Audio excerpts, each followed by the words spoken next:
You must have heard that a terror group has come out to dare Trump, saying, yes, there's genocide in Nigeria and that they are going to continue carrying it out. Now, take a look at this headline. It says, we will not stop buying Christians in Nigeria, Africa. ICC admits genocide, dares Trump to intervene. Now, take a look at this. This is in Nigeria. Breaking news. This is a latest headline. And it says, armed bandits suspected to be members of Lukarawa group have reportedly launched a deadly attack on a camp belonging to officers of the Nigerian Custom in Maje, a community in Bagudu, local government area of Kebbi State. That is to tell you that for those waiting for Islamization to happen in Nigeria, I tell you, it has already happened.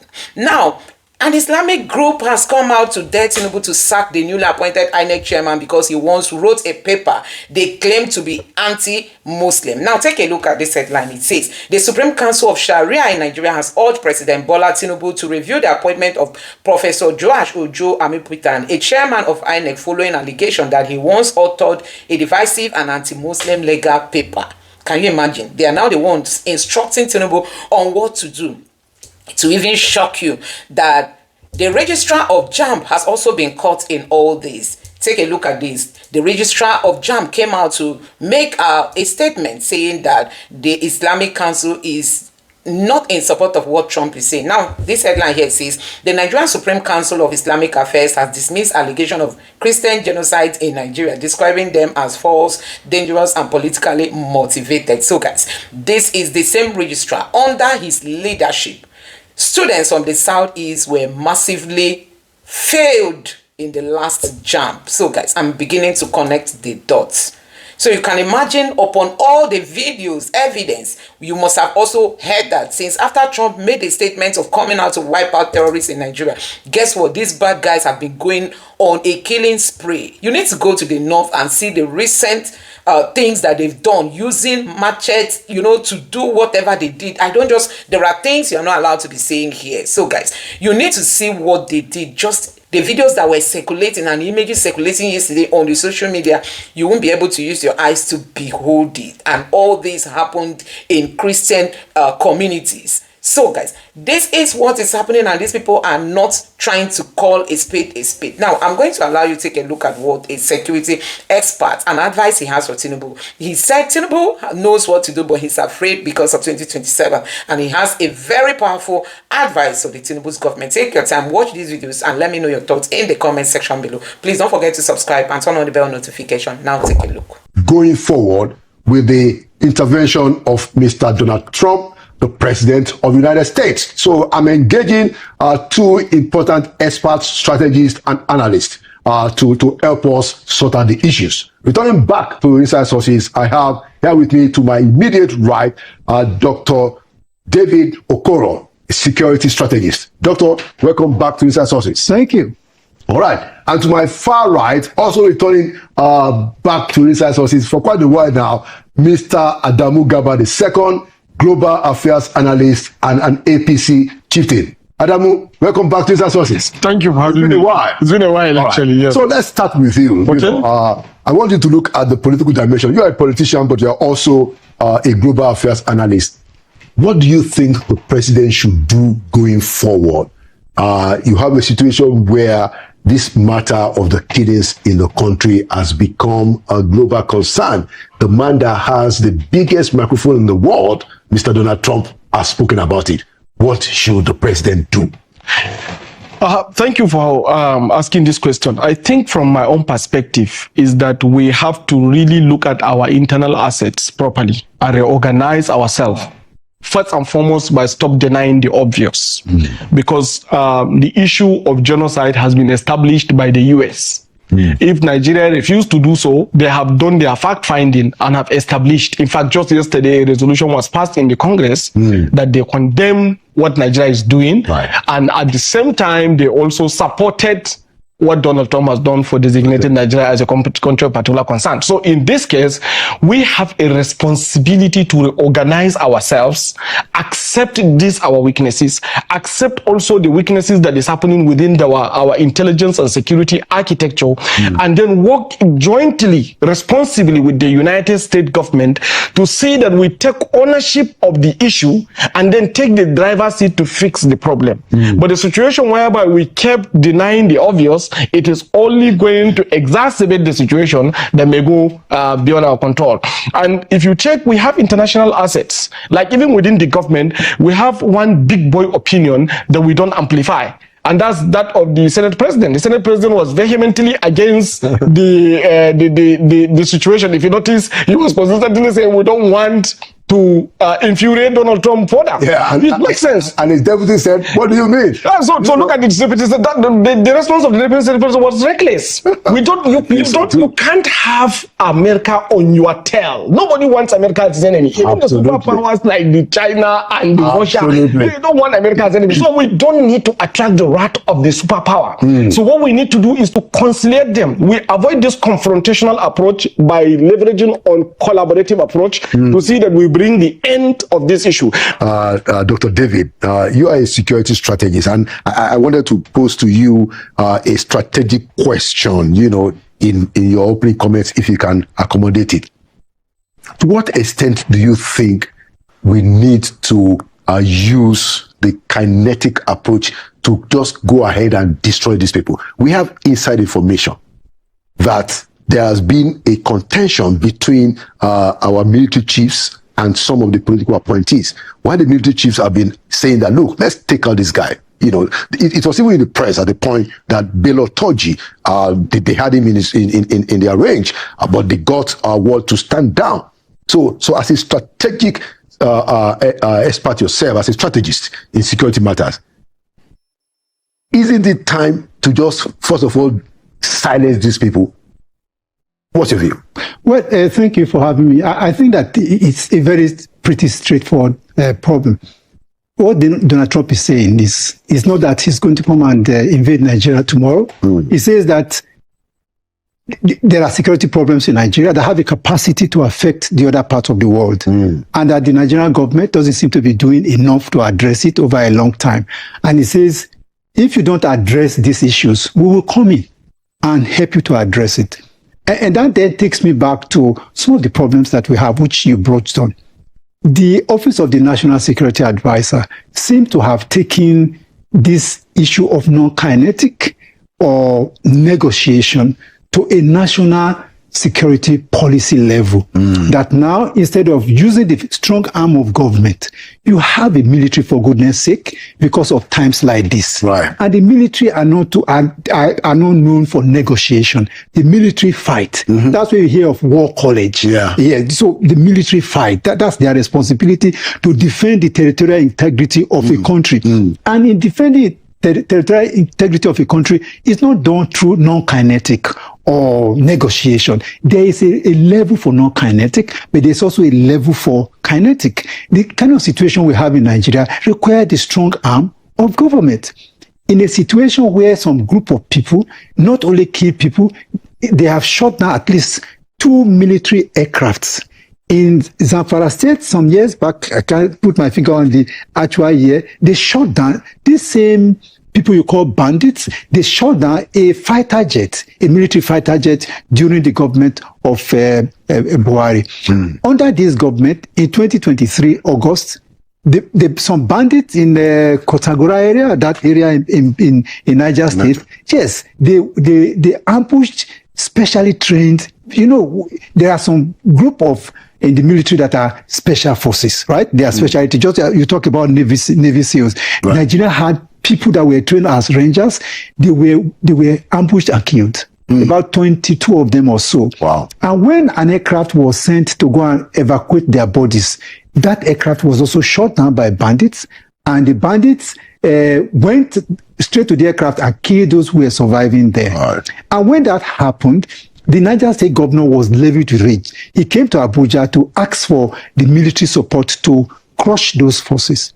Thereafter, he went to the villa, and he came out of the villa and granted a press statement in which he was saying that we will not use force, we will negotiate. And 3 days after that, the vice president also came out and said, this kind of activities is not going to be done by kinetic, we will use non-kinetic means. And by the way, what do you mean by non-kinetic means? Non-kinetic... After they shamed after they killed, they shamed the entire nation. They killed your military forces, they desecrated them, and you are talking of negotiation. And they made a show of it. They made a show of it. So when you are saying to me whether Nigeria should use force or non-kinetic, non-kinetic actually means agriculture, employment generation. The government provides social services. The government provides infrastructure. The government provides employment. Those are non-kinetic. Non-kinetic does not mean negotiation. And in a situation where you have a country where there are military, you have bandits coming for meetings.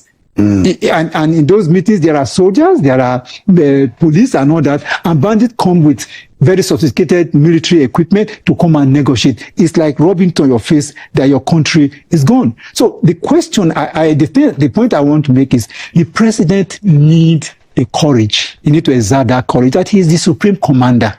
He's the commander-in-chief of the Nigeria Armed Forces. They are called armed forces not because they are negotiators. Exactly. Because if we want negotiators, then let's scrap the army and set up a negotiation and team. we are spending every day. Over 12% of the current budget is for the security. The military, Nigeria military, I know, are ready to do their job. But then there's the political component that have all other considerations. Ethnic, politics, and all sorts. They are bringing that on the table, and so the soldiers know what to do, but they are told not move. Going back to the question you asked, globally, when you have a national crisis like this, you have the military in the front. And that's what Trump is saying. Either you use your own military. Trump is not saying they are going to come and negotiate.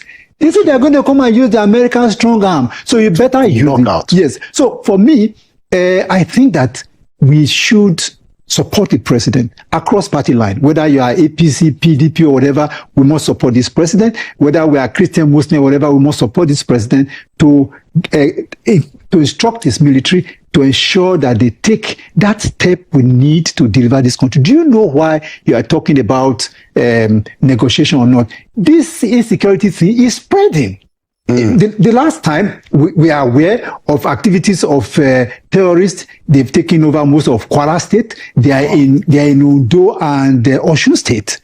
Edo North, Kogi State. We're in trouble. So we are not even talking about Zamfara now. We are not talking of northwest or northeast. We are talking about this thing creeping into the other part of the country. Lagos is not far away, or your state is not far away, and we are talking of negotiation. And what negotiation does is that instead of ensuring that you disrupt the operations of these criminals, you fertilize them. You give them enough room to recruit, to acquire more equipment and weapons, and spread to other part of the country. Whereas you are supposed to take every step to disrupt the activities and degrade them. Absolutely. Adamu, how do you come in on the question of negotiation? It seems that we have to really speak to Mr. Nuhu Ribadu, the NSA, to rethink this idea of negotiating. I know that his office has denied, paying ransom and all of that, but there is a very strong buzz in this town and across this country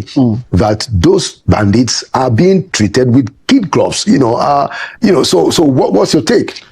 You see, the problem is the factor of negotiation, or I can say the non-kinetic approach, has been on, I think, since 2016, with the former President Muhammadu Buhari, when he started in the northeast after the decimated Boko Haram, some of the so-called repentant Boko Harams, the radicalization, some DDRRR policy, that's what they call it. So they started doing this kind of policy to see that they have accepted and then assimilated them into the society. So, but then we need to look at the dynamics. Is it really successful? Does it really deliver the right result? Now, in a case where you have irregular, unconventional warfare, non-kinetic approach is a part, but non-kinetic approach only comes to play when you diminish the terror to the level whereby the threats is not against the national security. But when you look at the direction and the empowerment that these terrorists are getting, as highlighted by Dr. David Okoro, we started from northeast, we moved to north central, northwest, now we are moving to the south. Kwara is already, on the... So when you look at this, you see a full-scale insurgency. So when you have a full-scale insurgency, now you need to look at the underlying factor driving this insurgency. Yes, there are some social issues associated with this, but these social issues has been built over time. Now there are so many children that were young when this insurgency starts, And now they have grown so mature that the only thing they know is this killing. So how do you expect to conciliate these ones to accept a normal society when they grow in a society where it's only bombs that guarantee their safety? Wow. So what you do is you have to deploy the massive amount of forces to diminish them significantly, that it has gone to the point whereby it is not a threat to national security. As I'm talking to you now, we are even moving away from national security to regime security. Wow. And that's a very serious threat. You know, so what we do is that we have to push back into the national security, diminish them from where they are. Then the small patches that remain, that are willingly express the need for true repentance and also wanting to really join the society, then you assimilate them. And even the assimilation is a whole lot of program. You can't assimilate someone in the society that radicalize him. Maybe you have to find another program where you show them to another place to, you know, just disrupt their own chains. Right. But as it is now, you keep conciliating them. We sometimes even blame the office of the National Security Advisor, but then you look at state governors too. There are so many state governors that came out and said that we call these bandits and we negotiate with them. You see a state governor sitting in the same place, or some state official sitting in the same place with the bandits carrying weapons in the name of negotiation. What are you negotiating with somebody who has guns and he is willing to come and kill you? So this is a very serious problem. And then you give them money in the name of trying to conciliate them. And these are the monies they use to get emboldened to come back and kill more. In a proverbial case where you have Vikings in the 10th century, where the kings of Wessex seems to partner with them, he keep giving them what they need, they get emboldened until they come and overrun the entire English kingdom. So this is exactly the situation we are facing now. So we need to really allow the military to do their job, since it has now become a full-scale insurgency. Okay, I want to put a question on the table for both of you as we conclude this conversation. There's a video that has gone viral, you know, of Ajia Najatu Muhammad, who said that he had a conversation with the president, and the president said that, well, I don't have a plan for the North problem, because, you know, they may even kill me. Now, that insinuates, we've not had a response from the villa. I don't know whether it's necessary, you know, but that insinuates that the president is afraid. How do you read the body language of this president when it comes to courage, you know, and how much of it have we seen in the way that is handling this matter, or how much of it should we see? You know, let's start with I think that video was not a recent video. Yeah, but it's just not a recent video. Yeah, I've seen it before. But let me say this: 2023, a day before the president was sworn in, I was invited to a big a network, a national TV like this, and asked to set a security agenda for the president. My concern was that because the security situation in the east can be handled, the one in the south is being handled, can indeed be handled. Southwest, yeah, not much is happening there, but the north is an entrenched insecurity economy, where you have a crime economy that is entrenched. It's a whole economy, and it has backers. It has strong people. There are people that fund the insecurity in the north. There are people that supports it. There are people that fertilize it. There are people that benefit from it. So when you want to fight that, I was asking, does the president have the courage? Will he be able to muster the courage to confront these people? And particularly at a time when we are moving close to an election. I'm not even talking about taking out killing the president. That shouldn't be an issue, because he's well protected with all the resources of the nation. But the political consequence, is he ready to face it? But just to say whether he likes it or not, where we are now, with the threat of America, he has no other excuse or have no escape but to do what is needful. And that's why I said, as a nation, as a people, we then need to support him to do what he needs to do. Now, as a commander-in-chief, we are in war. He needs to move his men, and he needs the support of everybody to be able to do that. So I would want to posit that what is required is for the support of the people. The president shouldn't be afraid, because posterity will remember him for this moment. He is the supreme commander. Last word, Adamu Gaba, quickly. One good thing again is that our military have very good experience of fighting in the Sahel, more than the US military. That is why when they came to Liberia, they couldn't do it. They have to invite Nigerian military to help them. Similarly, in Sierra Leone, they have to invite Nigerian military to help them. So Nigerian military is actually very efficient in fighting, but then we need tactical and intelligence support so that we can deal. But do you think the president has enough courage? Yes, I think the president have enough. Do they have an option? But before you go off, I just want to say that the Nigerian military know what to do.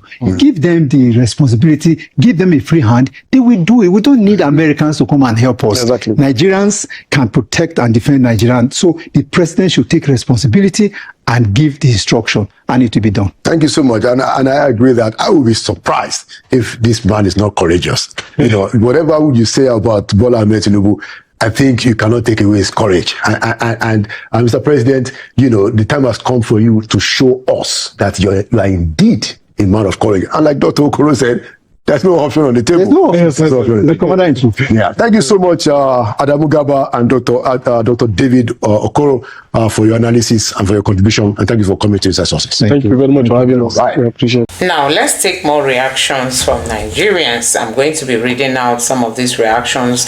This person said, what else do you have to say when we do hear this story since last week? You want a thief to accept his crime? We don't hear this story since last week. You want the thief to accept his crime? It's sad that it's coming from JAMB registrar. And this person saying, how about the killings that have become the reality of several families? Is that also unfounded? We lost an elderly woman just yesterday to these same wicked killers after the government asking the government to put an end to it should be the collective cry of all well-meaning Nigerians. I mean, coming out to deny this instead of calling out these criminals. This person, I'm ashamed of this professor. Did anyone accuse Muslims of killing Christians? The terrorists are the ones being accused.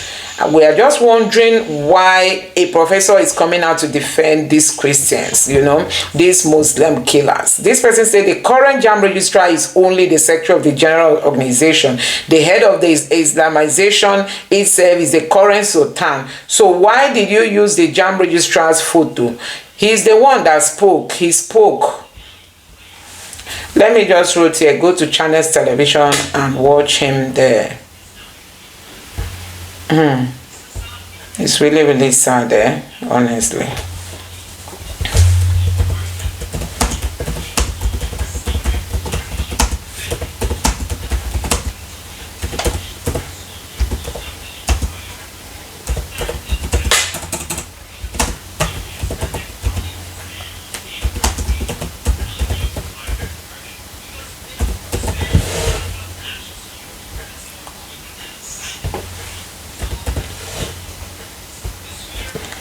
So you go there, you watch his press conference where he spoke on this. So it's good that the Sultan cannot even come out to speak because he has to send someone to do the talking. And sad that it's somebody who is the JAMB registrar is the one speaking, you know, speaking. It's really, really so sad. Now, this person say, are the ones affected by the soul claim? Why are they the ones? Are they the ones affected by the soul claim? Why are they the ones speaking for the Christians? Let the Christian bodies come out and speak for themselves. Why are they the ones using paracetamol on another person's headache? Is he speaking for Christians? It's not.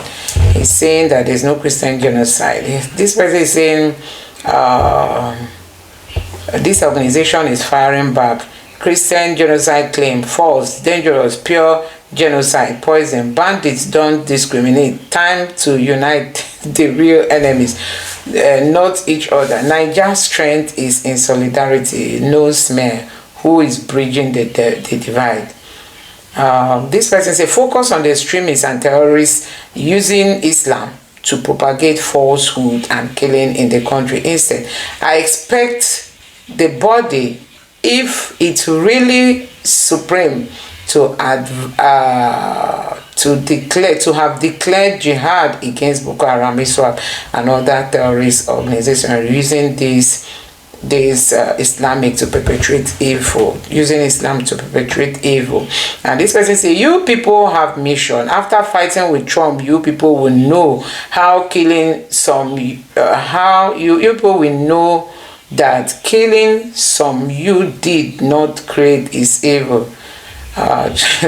Does it mean that all these Nigerian Muslims are supporting killing because they are not the ones being killed? Woe to them, evil men. Quran never supported killing. Can you imagine? I don't know how. Then if Quran didn't support killing, how are people being radicalized?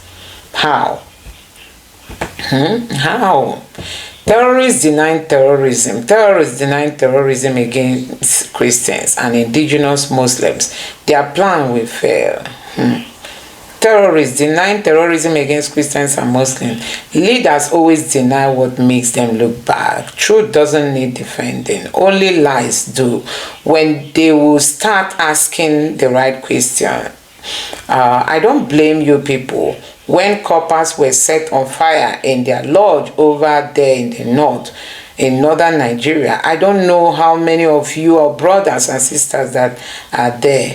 Where are they from? You should not play with lives of citizens. So guys, these are some of the reactions from Nigerians. Let me know your thoughts in the comment section below. Thank you.